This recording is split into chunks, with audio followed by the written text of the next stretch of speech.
그 연결이 안 된 그 논평을 좀 이 시간을 통해서 하도록 하겠습니다. 예, 예.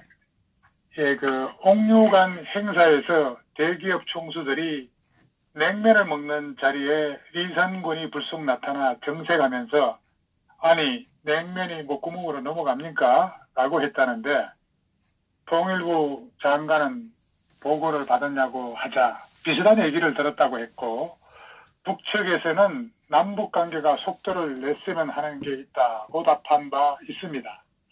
이 선거는 14선언 11주년 공동행사 때는 조명균 장관이 협의 장소에 5분 정도 늦게 나타났더니 일이 잘 될 리가 없다며 자동차가 자기 운전수를 닮는 것처럼 시계도 관염이 없으면 주인을 닮아서 저렇게 라고 막말을 했던 인간이죠. 그 다른 한편으로 생각해 보면은 이건 이성군이 자신 있어서 한 말입니다. 핵 단추만 누르면은 남한은 흔적도 없이 사라질 건데 거기에 사는 애들이 글로벌 기업 총수라 해서 어여삐 봐주겠습니까? 자기들 힘을 과시하는 것입니다. 그래서 한국은 이미 반쯤 김정은 손아귀에 넘어갔다 해도 과언이 아니라는 말이 나오는 겁니다.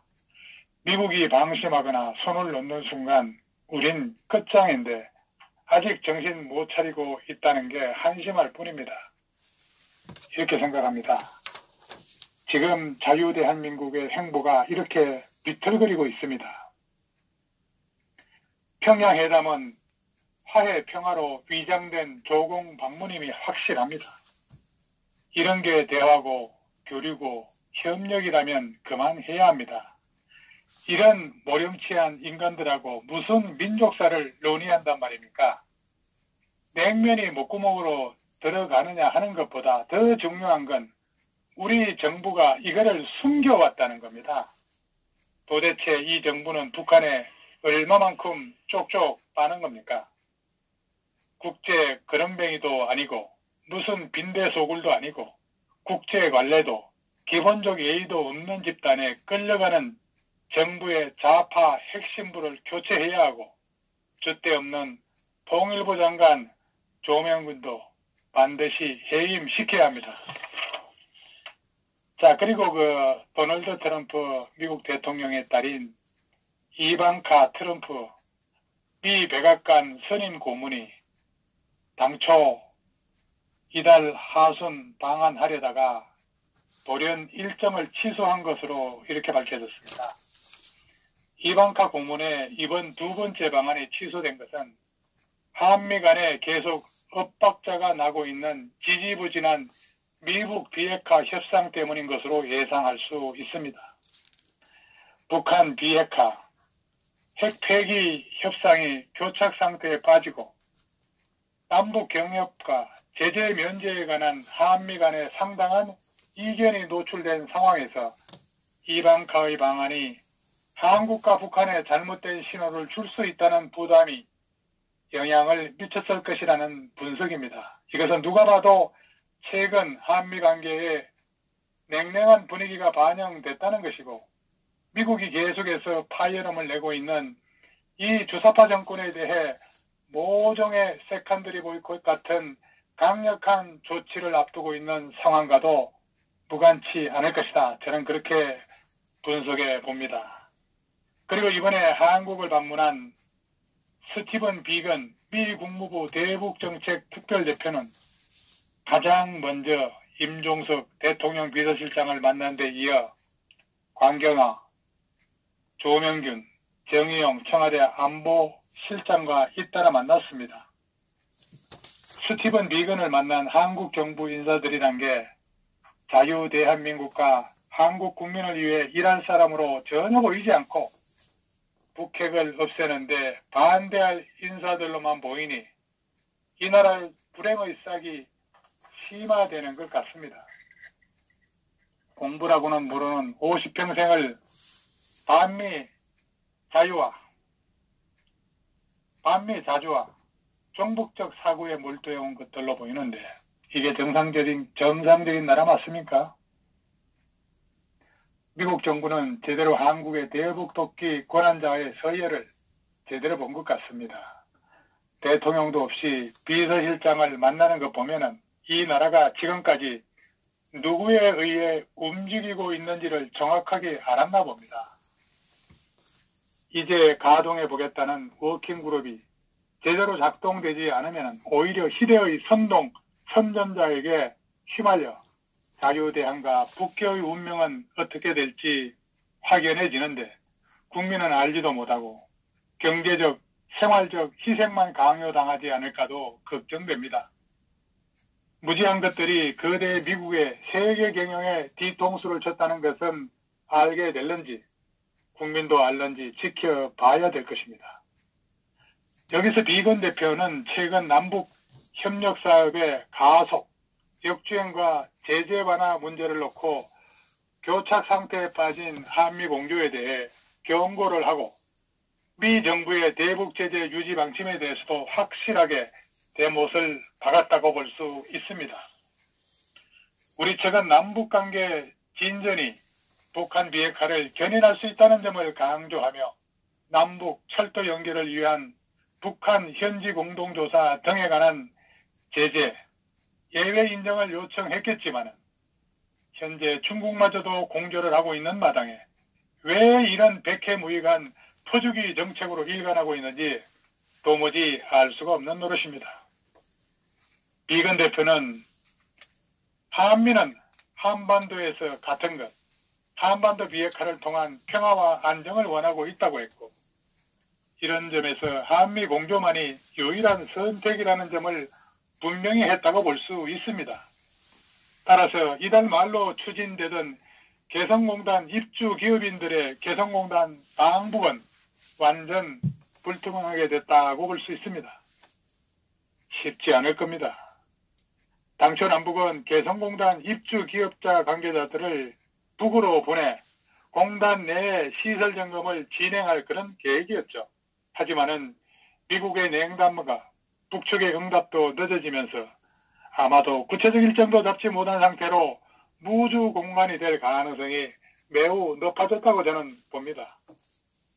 향후 남북 정상회담과 고위급 회담 합의 상황인 보건의료분과회담 그리고 체육회담, 북측 예술단의 서울 공연 같은 이런 것도 이달로 아마 연기로 한 그런 다른 남북 협력 사업도 줄줄이 막히게 될 게 확실시되고 있습니다. 이런 우려에 대해서는 그동안 제가 허준방송 TV를 통해 누차 지적했던 것과 별반 차이가 없을 것으로 보여집니다. 아무튼 역주행하고 있는 핸들을 다시 바로잡지 않고는 빠져나갈 빈틈이 하나도 보이지 않는다고 봐야 할 겁니다. 평양 공동선언과 군사합의서 비준이야말로 이것은 국민과 국회를 무시한 명백한 독단적, 독재적 결정이었고 문재인 씨 유럽 방문 기간 중에 방문국에 불쑥 던진 대북 제재 완화를 요청한 것도 북한의 핵 보유를 돕는 위적 행위나 다름없는 것이었음을 우리는 기억하고 있습니다. 결국 문재인 정부가 제 무덤을 파고 있는 격인데 대북 문제가 그렇게 간단한 것이 아니죠. 미국을 배제한 그 어떤 것도 독단적으로 해서는 지금은 안 되는 상황입니다. 미국이나 우리의 최대 목적은 김정은의 핵무장 해제입니다. 그리고 세계 모든 나라들이 그렇게 하기 위해 대북 제재에 동참하고 있는데 우리만 이상하게 따로 노는 듯한 모습을 보이니까 미국과 유엔의 입장에서는 같은 우방임에도 불구하고 우리가 얼마나 불편해 보이겠습니까? 강경화, 조명균, 그리고 김종석, 문재인 대통령 정신들 좀 차리기 바랍니다. 우리 당국자들이 북핵 폐기를 위한 국제공조에서 삑사리를 낼 때마다 미국은 경고를 보냈지만 자고 나면 청와대는 그런 일 없고 양국이 서로 잘 이해를 하고 있다는 논평만을 얘기해 바빴는데 미국 재무부와 대사관까지 국내에서 설쳐대는 꼴이 양국 관계가 문제없다는 징조인지 묻지 않을 수 없습니다. 얼마나 불안하면 세컨더리 보이콧이 국내에서 행해질 거란 그런 유언비까지 나돌겠습니까? 대한민국 정부 대표 주자들 도대체 잘하고 있는 게 뭡니까? 북핵 폐기 전략, 경제 실업률, 관공서 친인척 체리 비용, 채용 비리, 국제협력 완전 자충우돌 하고 있습니다. 이런 문외아들, 꼴통들이 나라를 움직이는 것 같아 불안하고 세금 쥐어짜서 퍼주는 정치 말고 도대체 잘하는 게 뭐가 있습니까?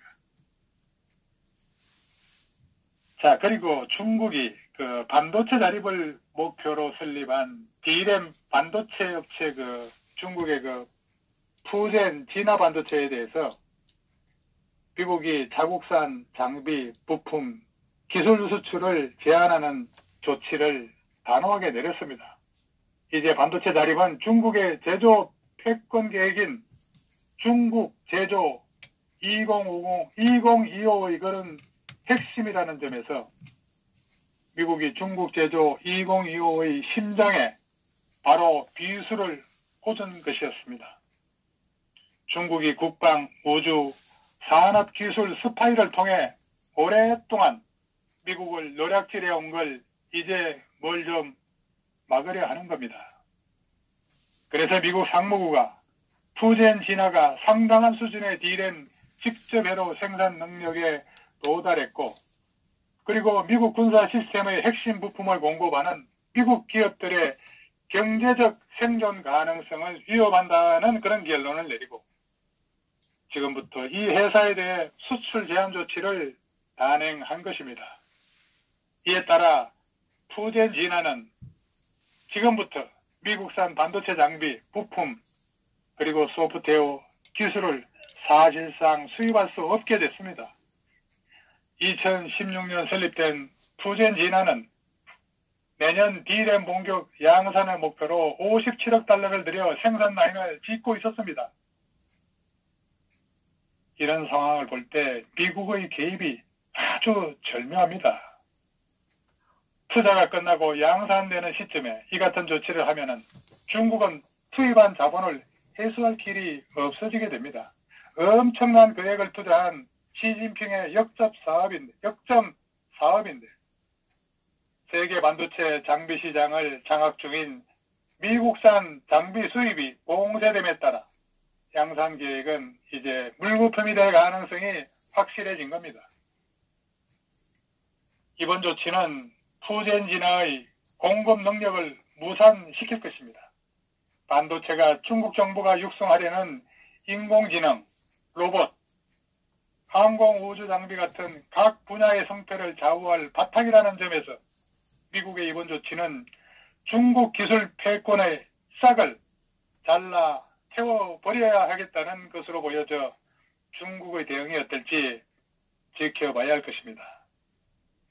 지금 상황으로 봐서는 삼성은 운도 좋아 보입니다. 예전에 대만이 지진으로 폭 망한 다음에 세계 반도체 시장을 석권하더니 이번에는 맹렬히 쫓아오는 중국을 미국이 태클을 걸어주고 있습니다. 앞으로 몇 년은 더 연명하겠지만은 삼성마저 무너지면은 대한민국 경제는 망했다고 보면 될 겁니다. 역시 외교는 힘입니다. 재판을 짤 수 있는 나라는 지금까지 봐서는 미국만 할 수 있고 미국 이외에는 해서는 안 될 것입니다. 중국이나 일본이 재판을 짜려 한다면은 그 속에 반드시 꿍꿍이가 도사리고 있겠지만 미국은 현재까지 세계 경찰 국가로서 전 세계로부터 검정 나라입니다. 우리나라도 전시작전권 개수 같은 말도 안 되는 소리 집어치우고 미국에 협조해야 합니다. 장비도 없고 남의 것 빌려 쓰는 주제에 제멋대로 작전해 보겠다는 게 말이 됩니까? 그리고 문재인이가 한반도에 전쟁이 난다면 싸우라고 명령할 것 같습니까? 지금 봐서는 대한민국은 미국에 협조하고 같이 공감하는 길밖에 달리 살 방법은 없다고 봅니다. 안보도 미국, 경제도 미국 맞습니다. 이승만, 박정희 대통령께서는 이 점을 분명히 알고 실천했기 때문에 오늘날 우리가 이렇게 잘 먹고 잘 살고 있습니다. 한미, 경미, 안보할 때 한 미국, 경제, 미, 한미, 경미는 우리의 지정학적 위치와 미국이 지향하는 자유민주주의로 볼 때 우리의 살 길입니다. 나아가 세계가 나가야 할 그런 길입니다. 자유민주주의 시장경제야말로 인류가 살아갈 길입니다. 그동안 악마인 막스 레닌주의가 만든 새끼 악마인 공산주의가 다시 머리를 쳐들고 지구를 못 살게 하고 있습니다. 이전에는 이 악마를 막은 자가 미국이고 한국의 이승만, 박정희 대통령이 천병 역할을 했습니다. 이제 다시 반공의 기치를 내걸고 트럼프와 함께 자유민주주의 시장경제 질서를 세계에 확산시켜야 합니다. 이게 우리가 살고 인류가 공존하는 길입니다.